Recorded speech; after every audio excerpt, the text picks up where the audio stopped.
Hello, today we're going to be going over patch 14.6. This is going to be me reviewing and reacting to this presentation that Mortdog has. Mortdog usually does his patch rundowns on Sunday, and then I look at them and give my own takes. If you want to look at Mortdog's video as a dev of TFT, you can check him out. I would also recommend you like and subscribe Mortdog to show support and love, because obviously he put a lot of work into this presentation, and I'm just going to be looking at it to react to it and talk about some of the changes. So before we start, I always like to give a little bit of an overview of what I'm looking for, especially if I'm not enjoying myself. I personally am not enjoying myself. I think that some of the encounters are a little bit annoying. That's just a me thing. These are all me personally, right? If you want something else out of the game, that's totally valid and totally fine. But specifically, the encounters aren't that bad. That's like part of it. I'm just not an encounter enjoyer. Encounters existed in set 11, like a couple sets ago, like 3 or 4 sets ago, whatever. And I hated that set for a similar reason. But that's just a me thing. That's just like I don't like that type of mechanic in my like when I'm playing TFT. But that's totally fine. It's not the big problem. The big problem for me is items. They recently made a change with items in conjunction with how encounters work, because encounters sometimes give you a bunch of extra loot. They made it so you get less components in your average game, and I really dislike that change, and I'm hoping there's some sort of adjustment to it. So that's what I'm looking for the most. If I don't see this change, I'm gonna be a sad camper. If I see them doing something about it, I don't care what it is, just something to address it in some way, then I'm back and I'll be a lot less tilted. Like, I know if people watching me rank or stream, I've just like, you know, I'm punting away all my LP, I'm just giga tilted, and a lot of it's just because of this item change. Like 99% of my frustrations is because of that item change. So for me personally, if I'm trying to get maximum enjoyment out of the set, I really want that to change a little bit. So let's see. So, system changes. Thank God it's the first thing on the slide. Oh, we're so back. Chat, we're so back. Oh, it was dog shit. Now I'm gonna say the truth, because they're changing it. That was the fucking shittiest change. Holy crap. I was losing my fucking mind. Just the amount of items are just an item poverty. Then you take an item augment, and you're like, it's just RNG. It was so bad. But now they fixed it. Okay. This might make the set is redeemed for me. So basically what they did is they changed it because like they made the loot system that you got less components, and here what they're saying is stage 2, stage 3, stage 4 PB rounds are more consistent. That's good. They'll always drop some items and some gold. That's good, because a lot of times you're in something that, you know, people would joke like item poverty. Like, you know, if your components are very backloaded, or your gold is very backloaded, sometimes you'd be really poor in the set, or you'd be really item broke in the set, and then it would make it very RNG, because if you're somebody who, like, as your first or couple augments took things that you didn't get offered in the PBE round, you might be in a much better spot and have much better direction, and then all of a sudden you just get everything much later in the set, later in the game at like a later PBE round. And it was just miserable, because it just felt like you made the wrong decision, because like, oh great, I didn't know I was gonna get all of this, my bad. But then the other thing is total average item count is increasing, and the total average gold count has decreased. That's fine, right? I'm okay with them decreasing gold, because that's something you usually can play around. The average item count being increased, this is exactly what I wanted to see. I don't even care about the rest of this presentation. Them doing this, I'm so proud of them. I'm so happy.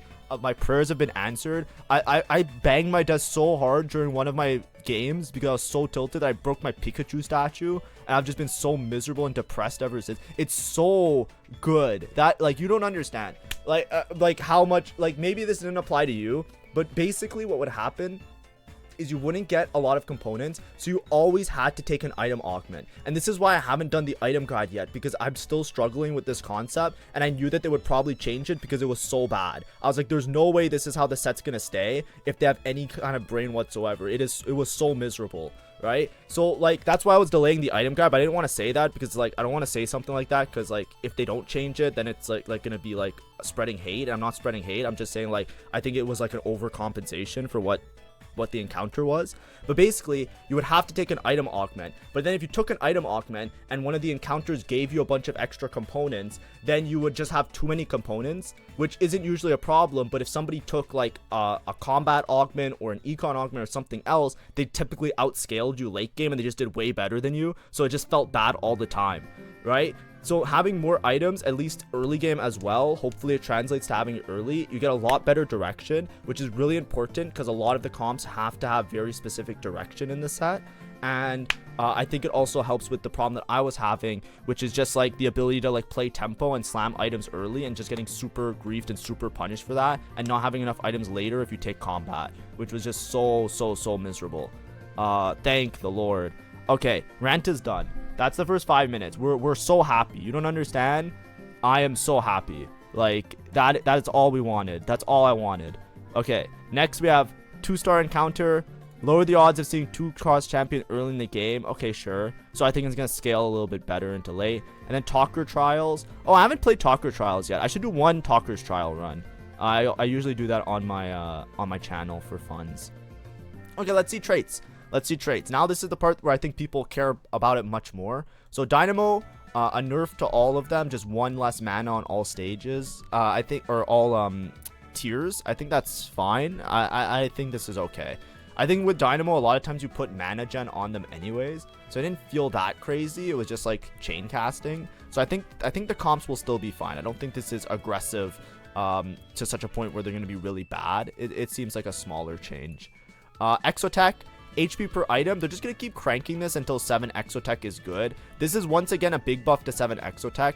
I said this last time they did this change, that maybe Exotech is going to be more relevant now. I would like 7 Exotech to be a playable comp, because a lot of the times, like, you can't play any sort of Exotech line if your Exotech items aren't particularly good. But 7 Exotech usually gives you like at least something that's workable on Zeri or a carry.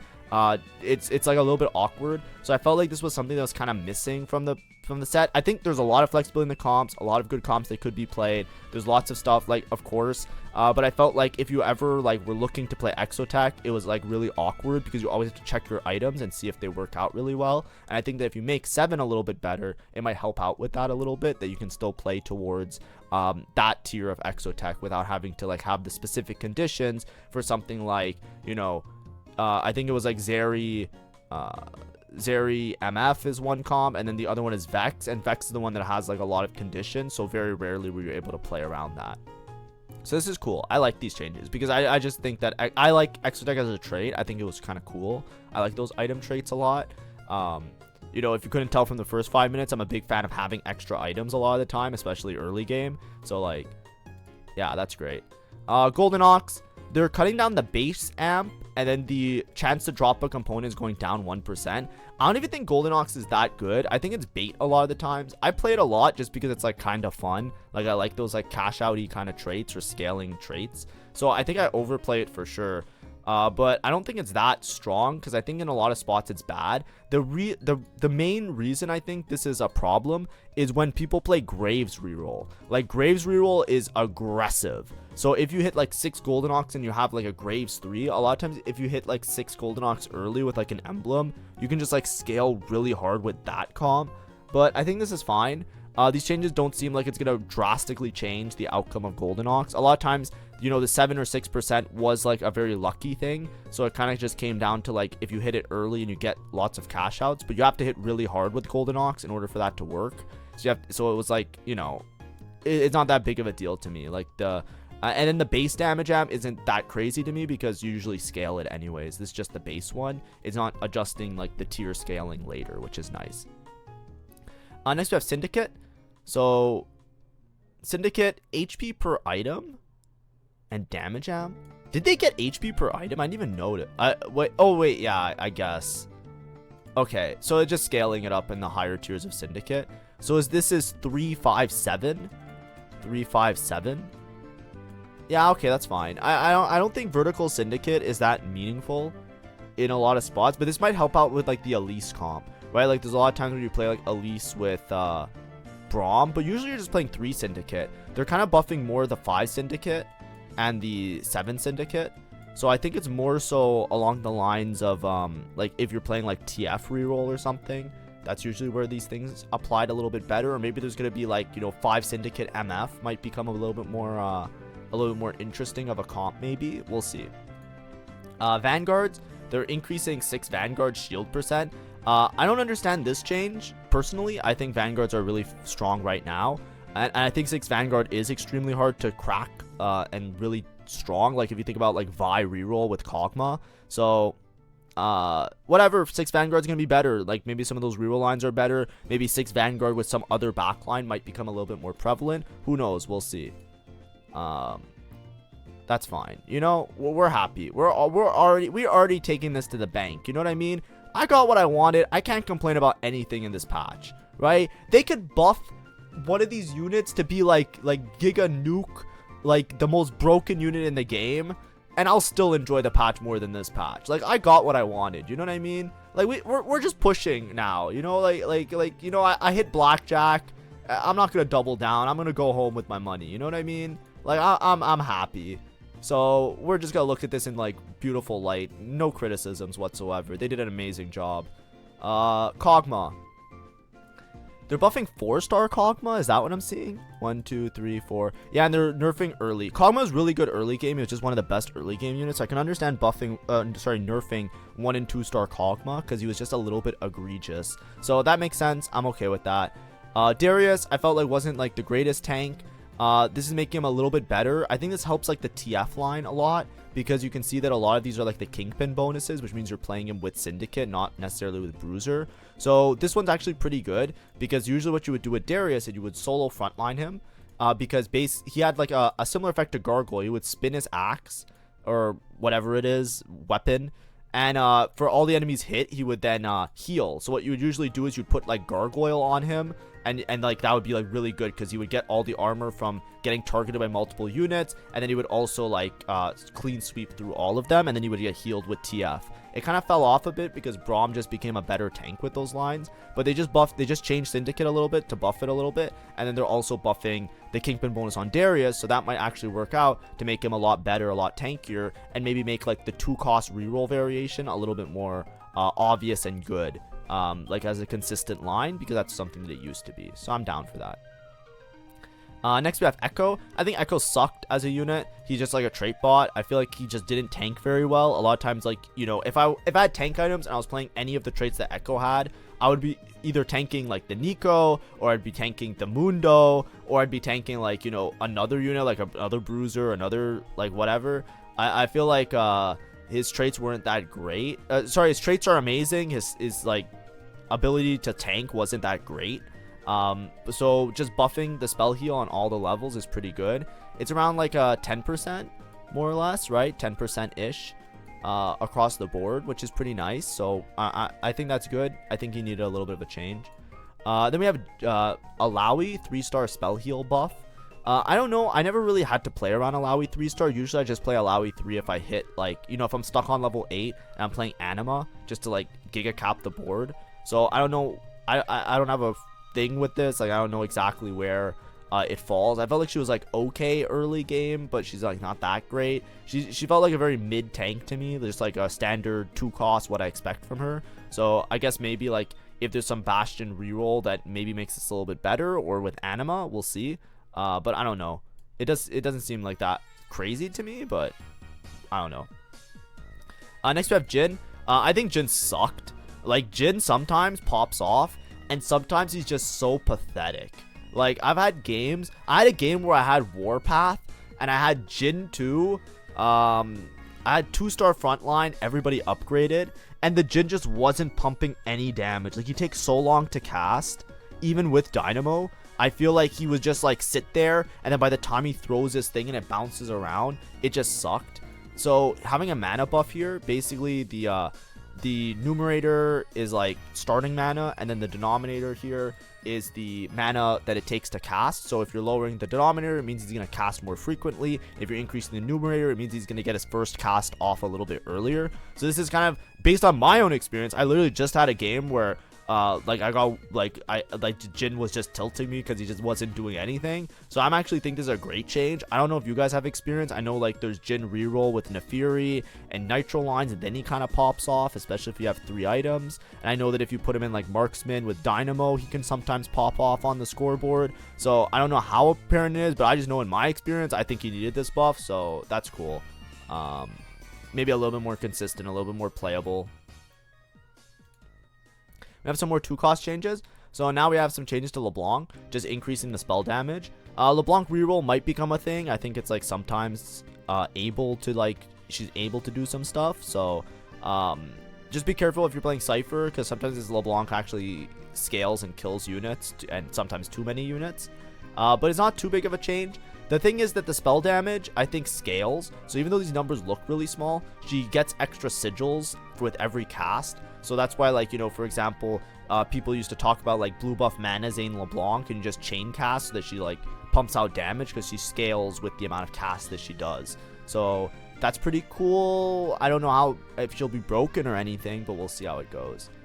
Kayn, yeah, I think he was not the greatest of tanks. You usually just played him for Divinicorp. So I think this is nice. He just has more healing.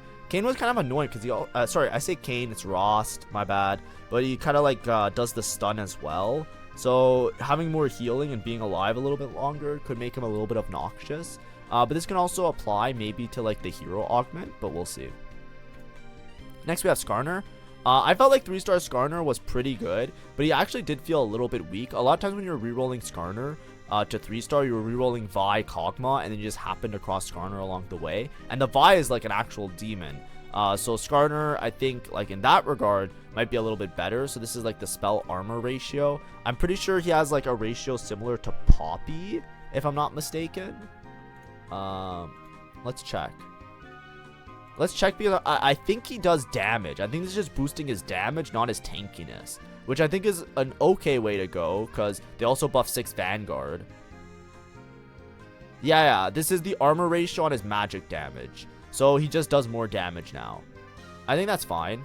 Like, they're making him into more of a monster, like, you know, frontline tank damage dealer. I think with the Vanguard change, this guy's gonna be a demon because the Vanguard change is pretty big, right? Like at 8% extra health on the shield when they get the first one.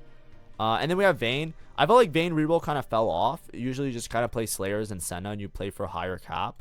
But this might make her a little bit more relevant. 0.5 starting attack speed is actually pretty massive.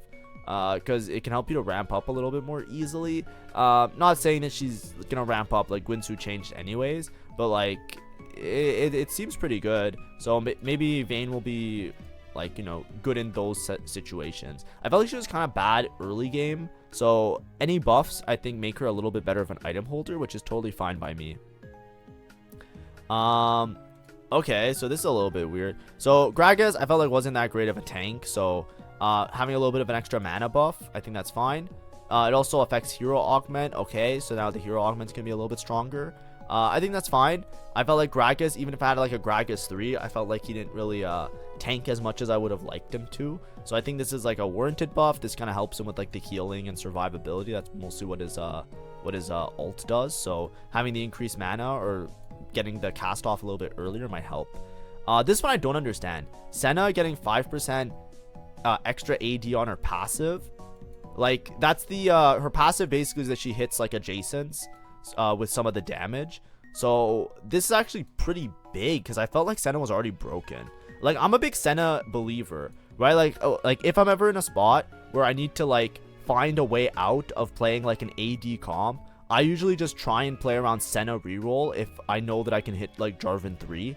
And I think that it's like pretty good, but I don't want to recommend it to anybody because like I don't know for a fact if it's good, because usually Senna 3 is like, you know, if you look in the stats, Senna 3 is always skewing the stats because she's like a high cap version of a lot of boards. Like if you're playing Vertical Slayer or Divinicorp Slayer, you know, hitting a Senna 3 is going to be massive. So it skews it a little bit. But I think that just like going for Senna 3 is pretty good, especially if it's uncontested, because you know she just pumps out damage. I think she's really good early game as well. I think it just buffs her a little bit more. So, you know, we'll see if it's more of a consistent line now, because I felt like it was more of like an out that I would take. And then we have Varus. So Varus, I feel like doesn't really pump. He's pretty good. It's hard to say. Like Varus, Varus is really conditional on the Exotech item being like Hollow Bow or Hyper Fangs usually, but usually it's Hollow Bow now, and you need to usually be playing him in like a specific setup, so he's not very flexible as a unit in my opinion. So making the mana a little bit better, it's like I don't know if he's gonna be like broken when you have a good spot for Varus, right? Like I've seen some variations of playing like Vex with Exotech and you go for Mordekaiser 3 Varus 3, and and a lot of times it's very powerful, and the Vera sometimes just one-shots your backline, especially with Hollow Bow. So it's like, I'm not sure. I'm not 100% sure. But I think he needed some sort of buff. I felt like he was a little bit like on the weaker side, especially if you're using him as like a mid-game carry. So I think that's fine.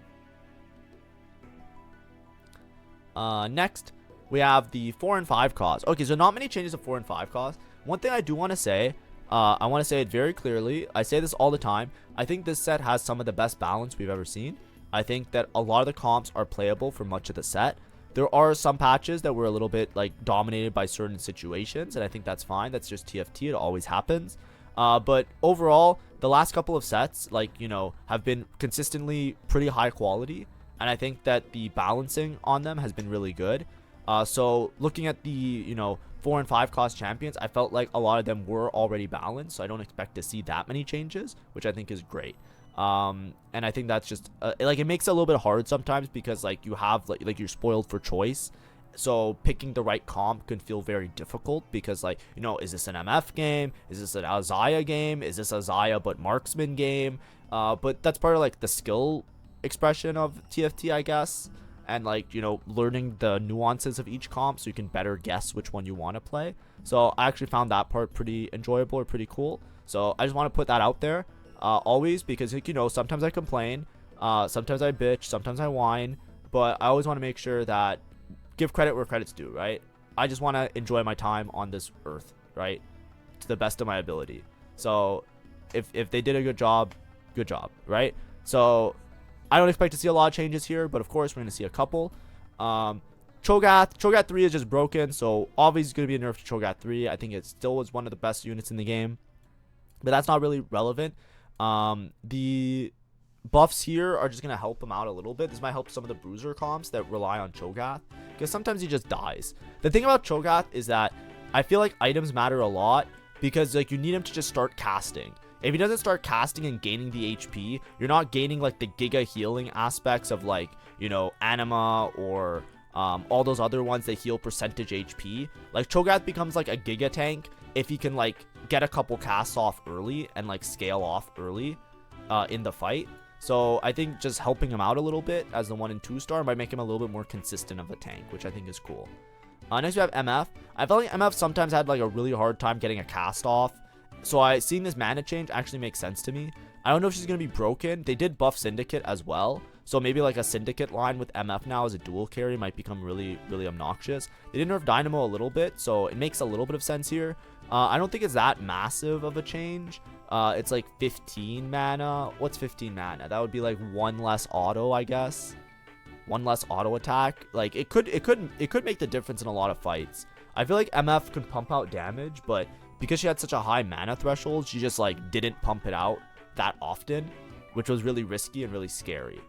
So I think this makes it a little bit more consistent. Maybe you can like solo carry MF in some cases, because a lot of times if you were playing like a strictly MF board, she was always like a secondary carry or a dual carry with another unit, and the other unit had to have really high quality items as well in order to make her viable. So like you would play MF Elise. If you were really high roll, you'd play MF Aurora. If you were just playing around Exotech and you had good Exotech items like Pulse Stabilizer for Zeri, then you would play Zeri MF. But in a lot of the cases, if you didn't have good quality items on your secondary carry, like you didn't have good Elise items, you didn't have good Aurora items, you don't have good Zeri items, then the MF couldn't like make things work on her own, so to speak. So I think that's like an important thing, because especially like in the last patch where the items were a little bit like deflated and you didn't have a lot of items in a lot of games, sometimes you just find yourself in a spot where you're in item poverty. You can't make good items because you don't have enough components and you got unlucky with the ones you got dropped, and then you just wouldn't have enough items to properly stabilize your boards. And that's why MF was like more of a sometimes food and not like a default compared to some of the others, in my opinion at least. It was just harder to make items and harder to be flexible around the MF, especially since the other carries besides the MF were AP units. So you had to like, your items could work out to be really bad in a lot of cases, right? Compared to like playing around Xayah, for example, right? If you're playing Xayah and you make Xayah items and you don't hit Xayah, you can still play Aphelios, right? Or like if you're playing Vanguard Marksman, if you make like a bunch of AD items, you can kind of split them between the Xayah and the Aphelios. With MF, a lot of times, it's like Zeri needs very particular items, right? That was like the other dual carry. Elise needs particular items, or she needs AP items. Aurora needs AP items or particular items. So if you're making AD items for MF, and then or if you're making AP items for those ones, you might not be able to like transfer them over to which unit. And then you're like carrying like an Elise 2 with an MF1, or you're carrying an MF1 with an Elise 3 with no items. You know, it just felt like clumsy because you couldn't just like put the items on the unit that you hit because it was a mixed. She's using on a mixed damage comp or a specific item comp like Zeri, where she needs like Gwinsu or something. So I think it's cool. I'm just explaining my thought process, so I think it's cool.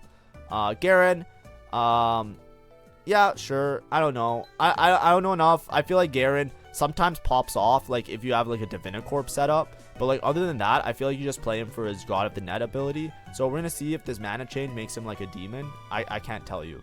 I think like with like double Sterix he pops off or something. So, you know, we'll see. Augments. So gold, they're making Alter Ego a little bit buffed. That's the Rost Hero Augment. That's cool. Fine. Board of Directors, yeah, they're making it a little bit worse. I think that's fine. Overheal, yeah, this was broken if you had a spot for it. Basically, the way Overheal works is if you auto attack, you heal and then do bonus damage. So the thing about Overheal is that you would put it on units that auto attacked. You wouldn't put it on units that want Omnivamp. Like, it wouldn't be like a Slayer thing that you play. You would put it on like a unit like a Felios or Zeri, and then it was really strong. So I think that's cool. And then speed kills, starting stacks a little bit less. I don't think speed kills is that good. I think it was only good if you already were in like an Exodia spot of like having the 6 rapid fire setup. Then it was like really broken. But we'll see. And then Prismatic Final Reserves is giving 70 to 30 XP. That seems like a big nerf. I didn't even think this was broken. So I just didn't evaluate that augment good at all. I never take Final Reserves. I know it gives you like a second lease at life, but I didn't know that it was that good. I guess maybe it was like Strat-Amp players that were abusing it. Like maybe that's why. Like I'm trying to think like when I would play Final Reserve. Final Reserve basically it's like you would live with 1 life, then it would like give you gold, and then it would also give you a bunch of XP. So it'd be like an instant level 9 or 10 depending on your spot. But I guess maybe the 70 XP with like the Strat-Amp players, they just giga scaled a Zac or something, and it was like a guaranteed win in those cases. But I can't really think of anywhere else that I would want to take it over like a combat. Especially now that they nerfed it. I don't know, maybe that's just me. And hard commit is giving less gold. I actually hate hard commit. Every time I've taken hard commit, I've gotten target griefed by somebody in my lobby. Like, I don't know what it is. I think it's just like being in Masters and not GM is just miserable for me. Because, like, I don't know. There's like a bunch of upset 0 LP Masters players that just take it out on somebody else. So if I ever take an augment like this, I'm just getting literally just like I had hard commit executioners, and there was a guy holding like 3 Vexes on his bench just for fun. And it's like, it's not like he's gonna like, he bought for it anyways, because instead of like, you know, using his econ to hit his own units, he was using his econ to make sure I went bot 4. So I just vowed to myself that I'm never gonna take stuff like this where I'm forced to play a particular way or a particular comp. So like, you know, I can't tell you if it's good or not, because the last time I took it, I said to myself, yeah, never again. Yeah, I'm good. Never again. At least until I hit, like, you know, GM again. Because right now I'm still, like, you know, I was, like, 1 or 2 games away from GM, and then I got tilted. And I lost all my games. I've just been tilted ever since. Because of the item changes that I was talking about at the beginning of the set. But I was literally, like, 1 or 2 games away from GM, I think, at the time. And now it's just miserable. But I'm going to rank up, because they're changing the items back, so that's good for me. That's going to make me a good player again. And then this yeah, like I said, I'm just never gonna take it, just genuinely. Let's see items. Okay, so Spirit Visage, this is the new redemption. Basically they're buffing it a little bit, which I think makes sense. It was a little bit weaker, but I think in the spots that you would want to make it, it made sense, because it was just like a giga healing on a frontline unit if you really wanted it with HP. Sterix, they're nerfing. Sterix was like giga broken. I think everybody liked Sterix on everybody. Like, you put Sterix on anybody, like any AD unit, even if it was like a backline AD unit, you would bake Sterix. Like, it felt way overtuned, way overpowered.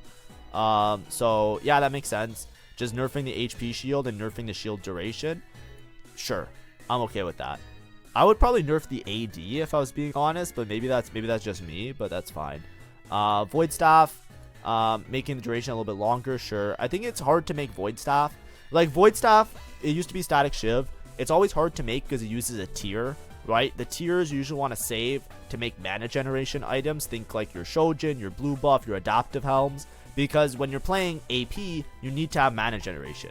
So Void Staff, before when it was Static Shiv, it made sense because it hit like some of the backline units, which was cool. So like you would prioritize it in some matchups because hitting the backline units for free would make your unit do more damage because you would reduce their magic resist without having to hit them first, right? Think like a Brand where he drops a nuke, right? A Shiv made a lot of sense in that type of comp because if you Shiv the backline first, then when Brand drops his first nuke, he can have 3 damage items and he can do a lot of damage to the backline. Void Staff now doesn't have that effect anymore, so you have to put it on a unit that has backline access, but then it also takes a tier, so a lot of times you don't really prioritize it because you want to keep the tier and there's not like a really good case for it because you need to also put it on a unit, and then you're itemizing like a secondary carry a lot of the times with it, and then like there's not enough items in the game because they made that change, which they're reverting, or not reverting, but they're adjusting, which hopefully now it's going to feel better playing the set. But like all of that, it's like, I don't know, it's like it's like I very rarely make this item just because I don't have enough tiers to make the item, right? That's what I'm trying to get at. Now we have Radiant items. They're buffing the new Gwinsu Radiance. The Radiant items I think are like whatever, so you know, like I can't really tell you anything about them too much because like they're so rarely played.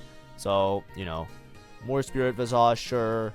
The Sterak's obviously was really strong. Oh yeah, the Chain Striker. So this is the new Guard Breaker. I'm surprised the new Guard Breaker, so the Striker's Flail or whatever it's called, wasn't nerfed at all. I think that's one of the better items this patch. It's extremely strong. It gives you so much damage amp, and a lot of units really love to have it, and it's really good use of components. So I think that one got away with murder just not being here, which I guess is fine. But at least the Radiant one was like giga broken, so that makes sense.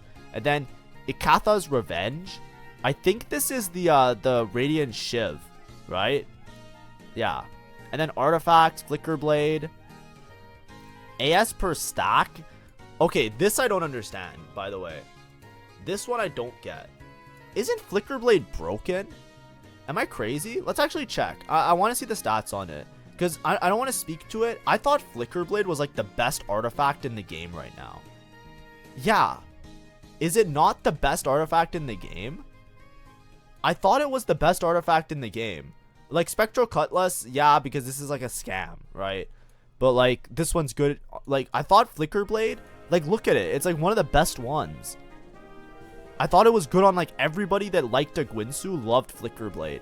And it's good on all of them, I'm pretty sure. Like it's not like it's like specific, like a broken combination. It was like good on like literally all of the Gwinsu. Anybody who could hold a Gwinsu, it was good on. So you had lots of options. It was super flexible and super strong.